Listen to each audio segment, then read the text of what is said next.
Today I decided to do something a little bit different and not tell paranormal stories. Today I decided to deal with the living. As always, stick with me till the end to hear one of my own stories. So the neighborhood I live in has become steadily worse in the past couple years. It's always been a slightly rougher area, but no major violent incidents until last January. While my first indication that the neighborhood was going downhill was my discovery of a ripped out weave in my driveway. The major wake-up call came late one Thursday night in January. The day had gone as usual, and I didn't come home from work until 1 a.m. or so.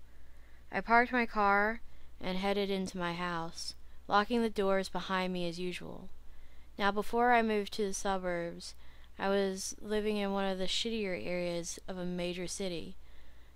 My mom and sister, who also live with me, are vigilant about making sure every door and every window, including our garage, are locked.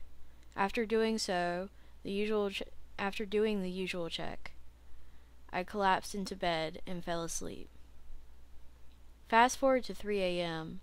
I'm awoken by my sister, who is still a kid, climbing into my bed, something that's only safe for moments of severe emotional upset or nightmares.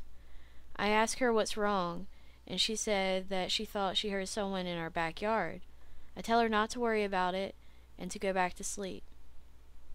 She drifts off, and I start to drift off again too, until I'm snapped awake by someone pounding ferociously at the window of my bedroom, shouting for me to get the hell up now. The pounding continues, scaring the hell out of my mom and my sister, who is buried under my covers and not moving. My first thought is, oh fuck, there's an addict at the door and he thinks we have crack, followed by, oh hell no, some crazy ass crackhead is not going to break down my windows. Not tonight. Running on pure adrenaline, I leap out of bed and sprint to the door, taking a peek through the blinds only to see that no one's there. I'm instantly unsettled and begin running around to the windows like a mad woman, trying to see if there's anyone around. My mom came out of her room at this point, asking what was going on when the pounding began again. Like any logical woman, I stride into the kitchen, grab an enormous kitchen knife, and fling the door open, intending to brandish it at whoever is attempting to break down my door and windows and ask them what the fuck they are doing, and come face to face with the police. I stared at them blankly for a very long moment before asking them what the hell they're doing at my door at 3 a.m. and why are they attempting to break my windows. They in turn asked me to set down the knife slowly and for me to step outside or invite them in. I demand a badge number from both of them, and they kindly obliged and waited for me to phone 911 to confirm their identities before I let them in, which was incredibly nice of them to do. I looked like nothing short of a lunatic, seeing as I had just gotten up out of bed, had my hair wrapped, and had an enormous knife in my hand. Long story short, my sister was absolutely right. 2 teenage boys and an adult male had walked up on the house shortly after I had arrived home. The neighbor across the street called the police after she saw them attempt to open my car door, open our gate, and try the side door. The neighbor was reported seeing them try our large kitchen window before moving onto our garage, then onto the next door neighbor's house, after which she called the police. The cops caught them robbing our next door neighbor's garage, and all 3 of them were armed to the teeth. Handguns, knives, zip ties, duct tape, the works. When the police asked them why they had tried to get into our house, knowing full well we were home, they answered that they had been sitting on the neighborhood for a while and knew that only women lived in the house. What could have happened to us that night still gives me chills.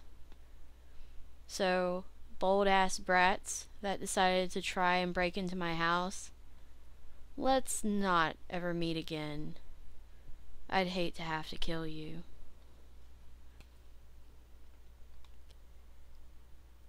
I was about 10 years old, living in a safe neighborhood in a cul-de-sac. One day, I remember playing out in the front yard with the neighbor boys and having a blast. When my older brother went inside, the neighbor boys followed, leaving me, a naive 10-year-old girl, outside, alone. I really didn't think anything of it when a junky little car, a gray Toyota maybe, pulled around the cul-de-sac and stopped right in front of my driveway. That's when the window rolled down and I saw a grungy-looking older man, around his mid to late 40s. He beckoned me over to his car, and being naive and 10, I walked over. "Hi there, you're so pretty. I'm looking for my lost dog. Can you help?" he said, smiling with his disgusting missing tooth smile. "I haven't seen any dogs around here, but I'll keep a lookout. What does it look like?" I said. That's when the man started to creep me out. He reached over and popped open the passenger door and said, "Well, how about you come with me to look?" My nope alarm started going off in my head, and I bolted from the car faster than you can believe. At that same time, my older brother and his friends came outside. Upon seeing them and me running away, the creepy dude sped off quickly. I told my mom, and she called the police on their non-emergency number, giving them the tip of a potential child abductor. From then on, I wasn't allowed to play in the yard alone. So, creepy, grungy man with the missing dog, let's not meet again. I was driving home late at night after my first date with a guy, sometime in March 2012. My date was asleep and his seat was reclined really low. We got into town at around 1 a.m. and I noticed this guy standing on the corner I was about to stop at a red light. He looked like he was probably on something. He was talking to himself and pacing. I was a little nervous, but whatever. I'm a little too quick to judge people sometimes. So I stopped and we accidentally made eye contact. At least, I accidentally did. I could tell he was yelling at me, 'cause I kept hearing bitch and some other, things. As I was stopped at the longest red light ever, the guy I was with was sleeping cozily in the passenger seat, really, really reclined. After about 10 seconds of the guy cussing me out, he hopped over to my car and swings the passenger door open, reaching for me. I started screaming bloody murder, and the guy I was on a date with woke up suddenly and started smacking the guy. I think it started as reflex. The crazy guy is yelling, "Fuck, man, didn't see you. Fuck, oh, fuck, didn't see you. This bitch," etc. And my date pushed him out the door as I zoom off, running the red light. He closed the door and yelled, "Who the fuck? What the fuck?" I'm hyperventilating and I started half laughing, half crying, because my nerves were shot. We got some ice cream at 1 a.m. Then I took him home and went home myself. We laughed about it, but I don't like to think what would have happened if he hadn't have been there. That dude that was sleeping in my car on the first date married me 3 weeks ago. You bet your goddamn bottom dollar we told the story of our first date. My story might not be as scary as some of those, but to 10-year-old me, it was pretty scary. I had a bad feeling as me and my mom walked into the mall. I didn't tell her. There was no reason for me to feel bad. There were some times that I would feel anxious or something like that, and she told me to ignore it. So I tried to, but with each step I felt like something bad was going to happen. We made it into the main part of the mall, and I was trying to convince myself that everything was fine.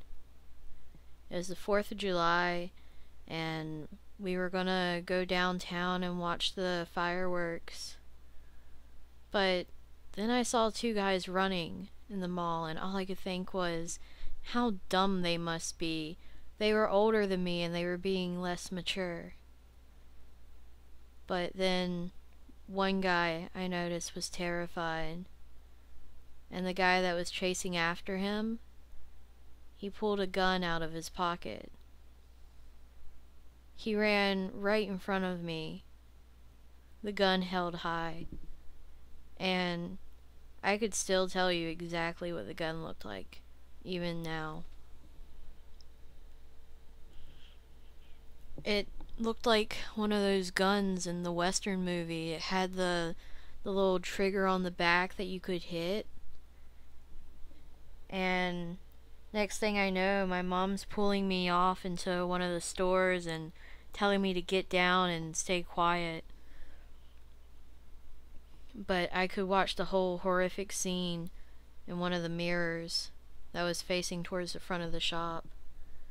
I watched as the gun went off, and I could hear the loud bang. It all didn't quite register in the moment that he had just shot someone.